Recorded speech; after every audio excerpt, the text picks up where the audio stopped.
اور دوسرا واقعہ ذوالقرنین کا ہے جو اسی صورت میں سب سے آخر میں بیان ہوا ہے. تو رسول کریم سرورد عالم صلی اللہ علیہ وسلم نے یہ قرآن کریم نے یہ واقعات بیان فرما دیے, نبی کریم صلی اللہ علیہ وسلم نے ان کو بتا دیے, جس سے رسول کریم صلی اللہ علیہ وسلم کی نبوت کا اس بات ہو گیا. اسی لیے اس کو سورۃ الکہف کہا جاتا ہے کہ اس میں پہلا واقعہ اس میں غار والوں کا بیان کیا گیا ہے. اس سورہ کہف کی کچھ فضیلتیں بھی احادیث میں وارد ہوئی ہیں. ایک صحیح حدیث میں جو مسلم شریف وغیرہ میں مروی ہے یہ ہے کہ جو شخص سورہ کہف کی ابتدائی 10 آیتیں یاد کر لے اور اس کو پڑھے تو وہ دجال کے فتنے سے محفوظ رہے گا. اور بعض روایتوں میں آخری 10 آیتوں کے بارے میں یہ بات کہی گئی ہے. اور یہ بھی کہا گیا ہے, ایک روایت میں ہے جو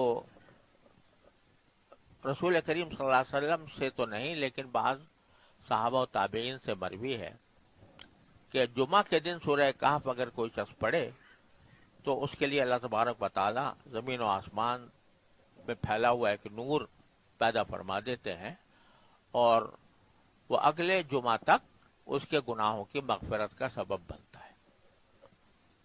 اسی لیے جمعہ کے دن سورہ کہف پڑھنے کا معمول بزرگوں کا ہمیشہ سے رہا ہے.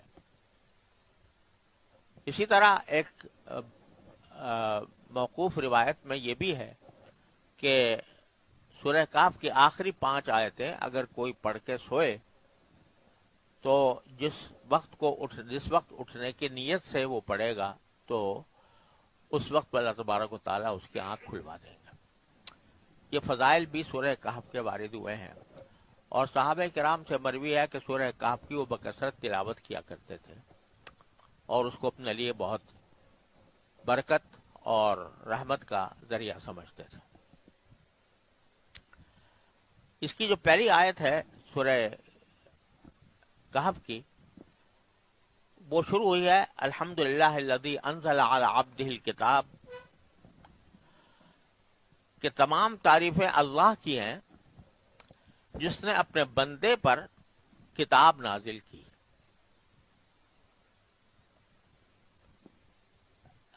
سورہ کہف کے اس آغاز میں اور سورہ بنی اسرائیل جس طرح شروع ہوئی تھی اس میں ایک لطیف مناسبت امام راضی رحمۃ اللہ علیہ نے بیان فرمائی ہے.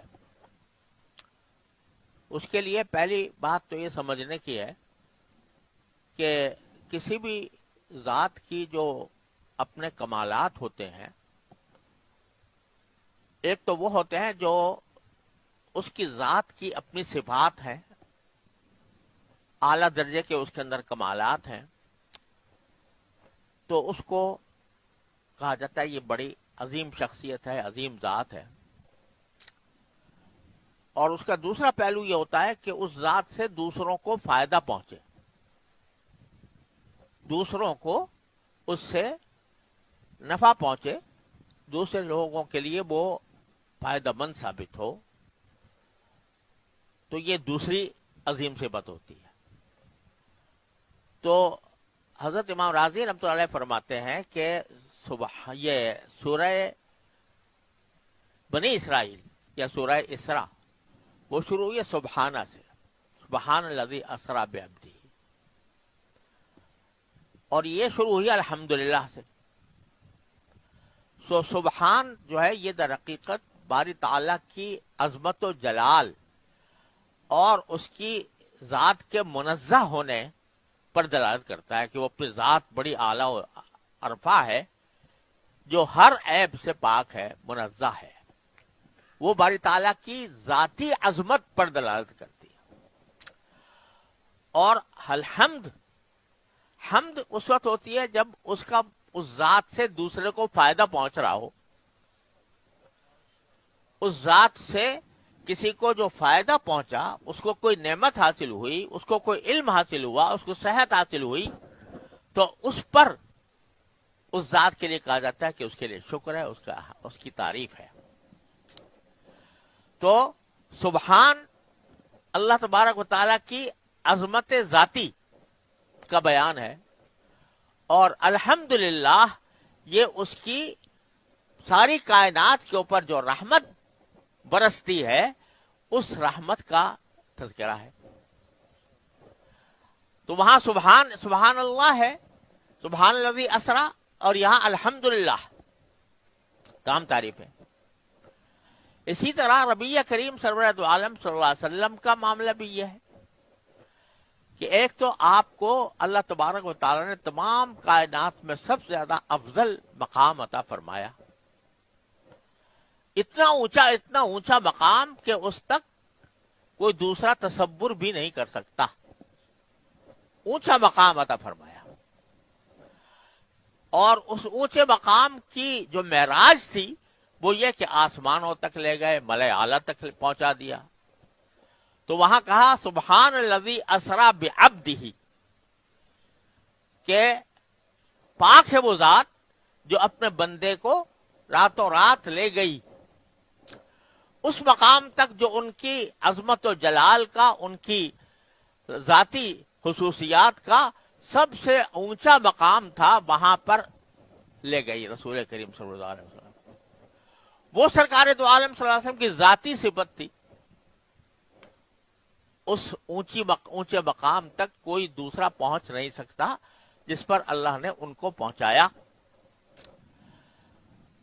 لیکن دوسری صفت باری نبی کریم صلی اللہ علیہ وسلم کی یہ تھی کہ آپ کی ذات سے دوسروں کو فائدہ پہنچے، آپ کی ذات سے دوسرے لوگوں کو حق کی رہنمائی ہو، ایمان حاصل ہو. تو یہاں اس کی وہ دوسری صفت بیان فرمائی ہے، الحمدللہ الذی انزل علی عبدہ الکتاب. تعریفیں اس اللہ کی ہیں جس نے اپنے بندے پر کتاب نازل فرمائی. وہاں کہا تھا پاک ہے وہ ذات جو اپنے بندے کو لے گئی کہاں؟ اعلی مقام تک. اور یہاں فرمایا حمد ہے اس ذات کی جس نے اپنے بندے پر کتاب نازل کی. تو وہ بیان تھا اللہ کی بھی ذاتی عظمت و جلال کا، اور نبی کریم صلی اللہ علیہ وسلم کی اس ذاتی صفت کا جو تمام صفات پر بالا ہے. اور یہاں باری تعالیٰ کا ذکر ہے اس کی حمد کے ساتھ کہ اس نے ساری کائنات کو نفع پہنچایا ہے. تو اسی طرح محمد الرسول اللہ صلی اللہ علیہ وسلم کی جو دوسری حیثیت ہے معلم کی اور ہادی کی، رہنما بننے کی، اس کا ذکر فرمایا. وہاں اسرا بعبدہ لیلا من المسجد الحرام، یہاں انزل عبد الکتاب. اس نے اپنے بندے کو وہاں اونچے لے گئے آسمانوں تک، ملائے اعلیٰ تک، اور یہاں کتاب اتاری اس بندے کے اوپر، انزل علی عبدہ الکتاب، تاکہ اس کتاب سے ساری انسانیت کو فائدہ پہنچے. انزل علی عبدہ الکتاب ولم یجعل لہ عوجا، اور اس کتاب کے اندر کوئی ٹیڑھ نہیں رکھی، یعنی کوئی ایسا اس میں خلل نہیں ہے، کوئی ایسا نقص نہیں ہے کہ کوئی آدمی اس کے اوپر اعتراض کرے اور اعتراض سچا ہو، صحیح ہو. کوئی خلل اس میں اللہ تعالی نے نہیں رکھا. یہاں پر بھی بات یہ ہے کہ ایک ایسی چیز ہے جس میں کوئی عیب نہیں، کہ سبحان کے معنی پاک، جو ہر عیب سے پاک ہے. اسی طرح کتاب کا بھی معاملہ یہ ہے کہ یہ کتاب ایسی ہے، پہلی صفت اس کی یہ ہے کہ اس میں کوئی نقص نہیں، کوئی عیب نہیں. اور دوسری صفت یہ قیمن، کہ یہ جو ہے ٹھیک اتاری گئی ہے. اس ایک معنی تو یہ ہے کہ سیدھی اور صاف اتاری گئی ہے. دوسرے معنی قیم کے ہوتے ہیں نگراں کے، کہ یہ نگرانی کرنے والی ہے کتاب، یعنی انسان کے عقیدوں کی، اس کے اعمال کی، اس کی زندگی کی نگرانی کرتی ہے. تو یہاں پر بھی وہ دو باتیں ہیں کہ اس کی ذاتی حسن تو یہ ہے کہ اس میں کوئی عیب نہیں، اور دوسروں کو فائدہ پہنچانے کا وصف یہ ہے کہ یہ قیم ہے، یعنی نگراں ہے تمام لوگوں کے لیے. تو تینوں جگہوں پر ذاتی وصف بھی بیان کیا اور دوسرے لوگوں تک اس کے فائدہ پہنچانے کا ذکر بھی فرمایا. اور وجہ بیان فرمایا کہ لِيُنذِرَ بَأْسًا شَدِيدًا مِّن لَّدُنْهُ، یہ کتاب اللہ نے اس لیے اتاری تاکہ اللہ تبارک و تعالی اپنی طرف سے ایک سخت عذاب سے آگاہ کرے لوگوں کو. وَيُبَشِّرَ الْمُؤْمِنِينَ الَّذِينَ يَعْمَلُونَ الصَّالِحَاتِ، اور جو مومن نیک عمل کرتے ہیں ان کو خوشخبری دے. دو باتیں ہیں، لوگوں کو عذاب سے ڈرائے، اس سے آگاہ کرے اگر تم سیدھے نہ ہوئے تو عذاب کا سامنا کرنا پڑے گا، اور جو لوگ نیک عمل کرتے ہیں ان کو خوشخبری دے ان لہم اجرا حسنا، خوشخبری یہ دے کہ ان کو بہترین اجر ملنے والا ہے. ماکثین فیہ ابدا، جس میں وہ ہمیشہ ہمیشہ رہیں گے. تو جو دو بنیادی مقصود تھے وہ تو عمومی طور پر بیان فرما دیے قرآن کے نازل ہونے کے. ایک ہے کہ لوگوں کو عذاب آخرت سے آگاہ کرے، ڈرائے، اور نیک لوگوں کو خوشخبری دے کہ ان کو اچھا اجر ملنے والا ہے، اور وہ اجر بھی ایسا ہوگا کہ اس میں ہمیشہ رہیں گے، کبھی اس سے نکلنے کی ضرورت پیش نہیں آئے گی. پھر آگے جن لوگوں کو ڈرانا مقصود ہے یا آگاہ کرنا مقصود ہے، ان میں سے ایک بہت بڑی جماعت مشرکین کی ہے جو اللہ کے ساتھ کسی کو شریک ٹھہراتے ہیں. ان مشرکین میں بھی سب سے زیادہ جو انتہائی بیوقوفانہ نظریہ ہے وہ ان لوگوں کا ہے جو خدا کے لیے کوئی اولاد مانتے ہیں. لہذا اس کا ذکر کیا، اور کہ وَيُنذِرَ الَّذِينَ قَالُوا اتَّخَذَ اللَّهُ وَلَدًا، اور اس لیے کتاب نازل کی ہے تاکہ ان لوگوں کو متنبہ کرے جو یہ کہتے ہیں کہ اللہ نے کوئی بیٹا رکھا ہوا ہے، بیٹا بنا رکھا ہے. اب اس میں ایک تو عیسائی حضرت عیسیٰ علیہ السلام کو بیٹا کہتے ہیں اللہ کا، دوسرے مشرکین ملائکہ کو اللہ کی بیٹیاں کہتے تھے، اور بعض یہودی حضرت عزیر علیہ السلام کو اللہ کا بیٹا کہتے تھے. تو ان سب کی طرف اشارہ ہے. اور اللہ نے کے لیے بیٹا یا اولاد ہونے کا جو نظریہ ہے اس کا بات فرما دیا ما لہم بہ علم، کہ اس کے بارے میں ان کو کوئی حقیقی علم نہیں ہے، یعنی کوئی ایسی دلیل ہی نہیں ہے جو بتایا کہ اللہ کا کوئی بیٹا ہوگا. وَلَا لِآبَائِهِمْ، اور نہ ان کے باپ دادوں کے پاس کوئی دلیل تھی کہ اللہ کا کوئی بیٹا ہوگا. کبورت کلمۃ تخرج من افواہہم، اس بات یہ بڑی سنگین بات ہے. کبورت کلمتن، بڑی سنگین ہے وہ بات جو ان کے منہ سے نکل رہی ہے. ان یقولون الا کذبا، وہ جو کچھ کہہ رہے ہیں وہ جھوٹ کے سوا کچھ نہیں.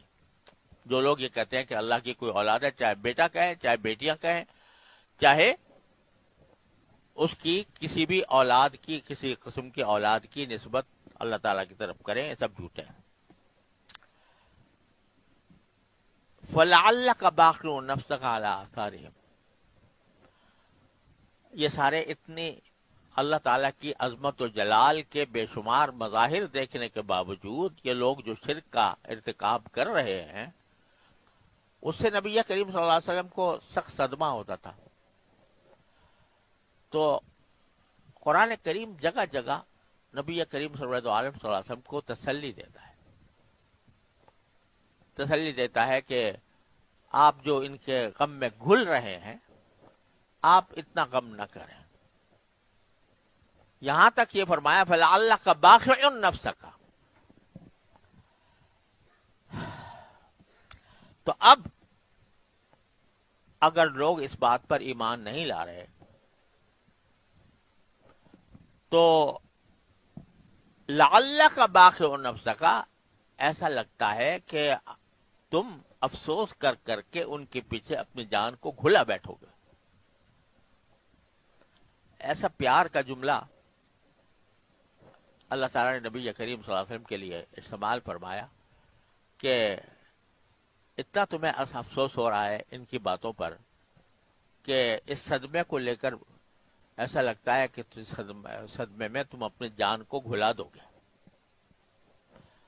تو تسلی دی جا رہی ہے کہ آپ کو اتنا صدمہ کرنے کی ضرورت نہیں ہے، اس لیے کہ ہم نے یہ کارخانہ سارا جو بنایا ہی آزمائش کے لیے ہے۔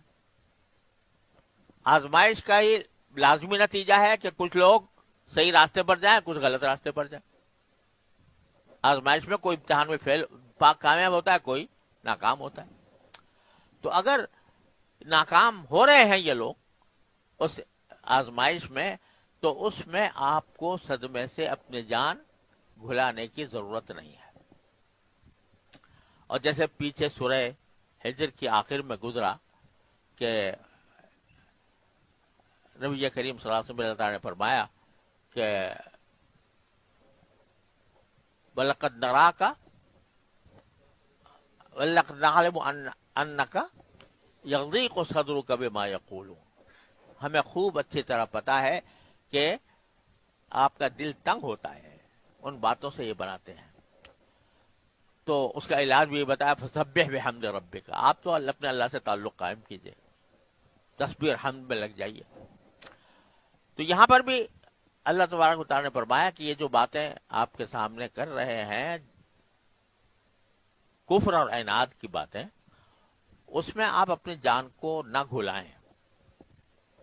کیوں؟ اس لیے کہ ہم نے کارخانہ بنایا ہی اس کام کے لیے ہے۔ انا جعلنا ما علی الارض زینۃ اللہ، ہم نے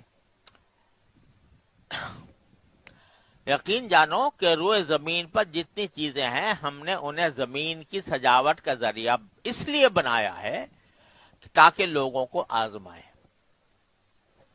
انما جعلنا ما علی الارض زینۃ اللہ، زمین میں جتنی چیزیں ہیں اس کو لوگوں کے لیے زینت کا ذریعہ بنا دیا، سجاوٹ کا ذریعہ۔ یعنی مجموعی طور پر زمین کو اگر آپ دیکھیں، مجموعی طور پر کہیں سبزہ ہے، کہیں دریا ہے، کہیں پہاڑ ہے، کہیں صحرا ہے، کہیں گھاس پھوس ہے، کہیں تنکے پڑے ہوئے ہیں، یہ ساری کی ساری چیزیں جو ہیں یہ سب مل کر ایک زینت کا سامان پیدا کرتی ہیں انسان کے لیے۔ اسی لیے وہ کبھی اپنے ماحول سے اکتاتا ہے تو دوسری جگہ جاتا ہے، جا کے وہاں سے لطف اندوز ہوتا ہے۔ صحرا میں رہتا ہے، اس کو پسند آتا ہے کہ وہ میں کسی سبزہ زار میں جاؤں جہاں پر سبزہ ہو۔ کوئی زمین پر رہتا ہے، اس کی خواہش ہوتی ہے میں پہاڑ پہ جا کے دیکھوں، جو پہاڑ پہ رہتا ہے اس کی خواہش ہوتی ہے میں نیچے اتر کے آگے دیکھوں۔ تو ساری زمین کی چیزوں کو ہم نے زینت بنا رکھا ہے کہ وہ زینت کے لیے لوگ جو ہیں ادھر سے ادھر سفر کرتے رہتے ہیں۔ تو صحرا بھی زینت ہے۔ جو لوگ سبزوں میں رہتے ہیں، سرسبز علاقوں میں رہتے ہیں، ان کو صحرا اچھا لگتا ہے۔ جو گرم علاقوں میں رہتے ہیں ان کو سردی اچھی لگتی ہے، جو سرد علاقوں میں رہتے ہیں ان کو گرمی اچھی لگتی ہے۔ تو ساری زمین بحیثیت مجموعی انسان کے لیے ایک زینت کا سبب بنا دی ہے۔ کیوں بنائیے؟ لِنَبْلُوَهُمْ أَيُّهُمْ أَحْسَنُ عَمَلًا، تاکہ ہم انہیں آزمائیں کہ کس کا عمل زیادہ اچھا ہے۔ کس کا عمل زیادہ نہیں، کس کا عمل زیادہ اچھا ہے۔ یعنی اچھا وہ ہے جو شریعت و سنت کے مطابق ہو اور اخلاص کے ساتھ ہو، وہ اچھا ہے۔ تو اس کو جانچنے کے لیے، آزمانے کے لیے ہم نے ساری زینت کی چیزیں زمین کے اوپر پیدا کی ہیں کہ کون ہے جو ان زینت کی چیزوں میں محو ہو کر اپنے اللہ کو بھلا دیتا ہے اور اسی دنیا کو سب کچھ سمجھ بیٹھتا ہے، اسی کی فکر میں پڑا رہتا ہے، اور کون ہے جو یہاں پر اس زینت کی چیزوں کو سمجھتا ہے یہ سب ختم ہونے والی ہیں، ایک وقت آئے گا کہ یہ سب ختم ہو جائیں گی، تو مجھے اپنی اگلی زندگی کا سامان کرنا چاہیے۔ چنانچہ فرمایا ہم نے زینت تو بنا دی ہے ساری زمین کو، وَإِنَّا لَجَاعِلُونَ مَا عَلَيْهَا صَعِيدًا جُرُزًا، اور ایک وقت ایسا آنے والا ہے کہ روئے زمین پر جو کچھ ہے ایک دن ہم اسے ایک سپاٹ میدان بنا دیں گے۔ جو پہاڑ تھے وہ بھی ریزہ ریزہ ہو جائیں گے، جو سبزہ تھا وہ بھی فنا ہو جائے گا، جو دریا تھے وہ بھی ختم ہو جائیں گے، اور ایک سپاٹ میدان بن جائے گا۔ پوری زمین ایک سپاٹ میدان بن جائے گی۔ یہ وقت آنے والا ہے. تو ہم نے لوگوں کو آزمانے کے لیے یہ زینت کی چیزیں پیدا کی ہیں تاکہ یہ دیکھیں کہ آیا ان زینت کی چیزوں میں محب ہو کر وہ آخری انجام سے بے خبر ہو جاتے ہیں یا یہ کہ اپنے لیے آخری انجام کے لیے اپنے آخری انجام کے لیے کچھ بہتر عمل کرتے ہیں. لہذا جب ہم نے پیدا ہی یہ کیا ہے کارخانہ تو اگر کوئی نہیں مان رہا تو آپ اس پر اپنی جان کو گھلانے کی فکر نہ کریں. اب آ گئے اس بات کی طرف وہ جو سوال کیا گیا تھا یہودیوں کی طرف سے. یہودیوں نے کہا تھا کہ یہ پوچھو نبی کریم صلی اللہ علیہ وسلم سے کہ ان لوگوں کا بڑا عجیب واقعہ ہے جو 7 آدمی تھے اور پھر وہ سو گئے تھے, صدیوں تک سوتے رہے, پھر اللہ نے ان کو اٹھا دیا تھا. تو قرآن یہاں سے شروع کرتا ہے کہ ام حسبتا ان اصحاب الکہف والرقیم کانوا من آیاتنا عجبا. کیا تمہارا یہ خیال ہے کہ غار اور رقیم والے لوگ ہماری نشانیوں میں سے کچھ زیادہ ہی عجیب چیز تھے؟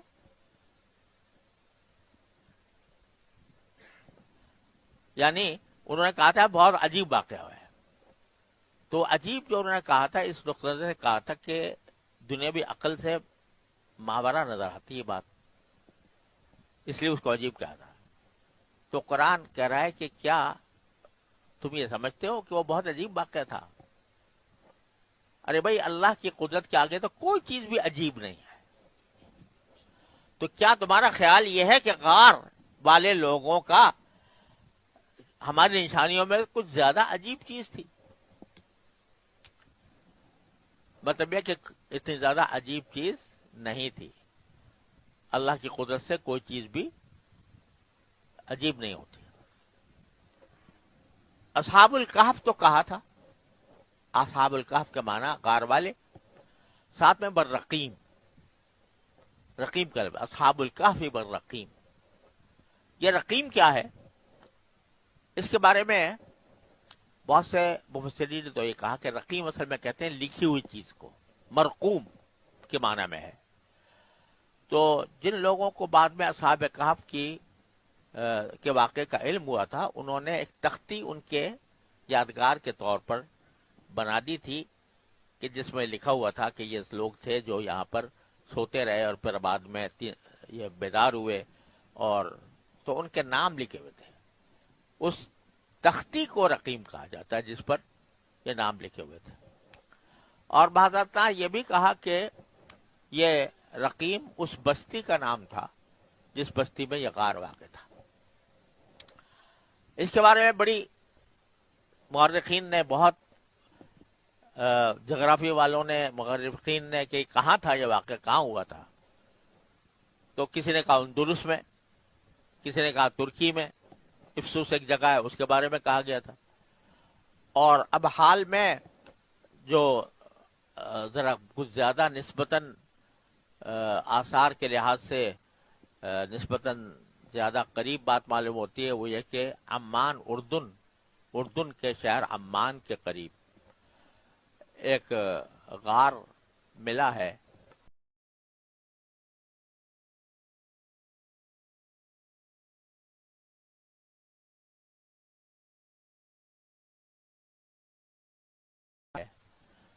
اور وہ بستی جس علاقے میں واقع ہے وہ غار, اس کا نام آج کل رجیب ہے. تو ان لوگوں کا کہنا یہ ہے کہ نام رقیم تھا, بدل کر وہ رجیب بن گیا. تو اصحاب الکہف و رقیم کہا جاتا ہے کہ غار والے اور رقیم والے. واللہ عالم, حقیقت اللہ تعالیٰ کو معلوم ہے, لیکن ان کو اصحاب الکہف کے ساتھ اصحاب الرقیم بھی کہا جاتا ہے. تو قرآن کہتا ہے کہ کیا تمہیں عجیب بات معلوم ہوتی ہے؟ اب اس میں بڑے لطیف بات ہے کہ آگے باری تعالیٰ فرماتے ہیں اذ الفتیۃ الکہف,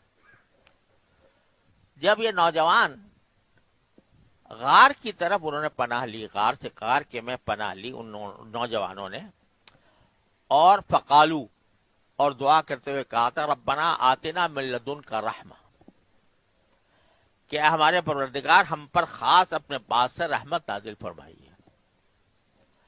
وَهَيِّئْ لَنَا مِنْ أَمْرِنَا رَشَدًا, اور ہماری اس صورتحال میں ہمارے لیے بھلائی کا راستہ پیدا کر دیجیے. یہ دعا مانگی تھی.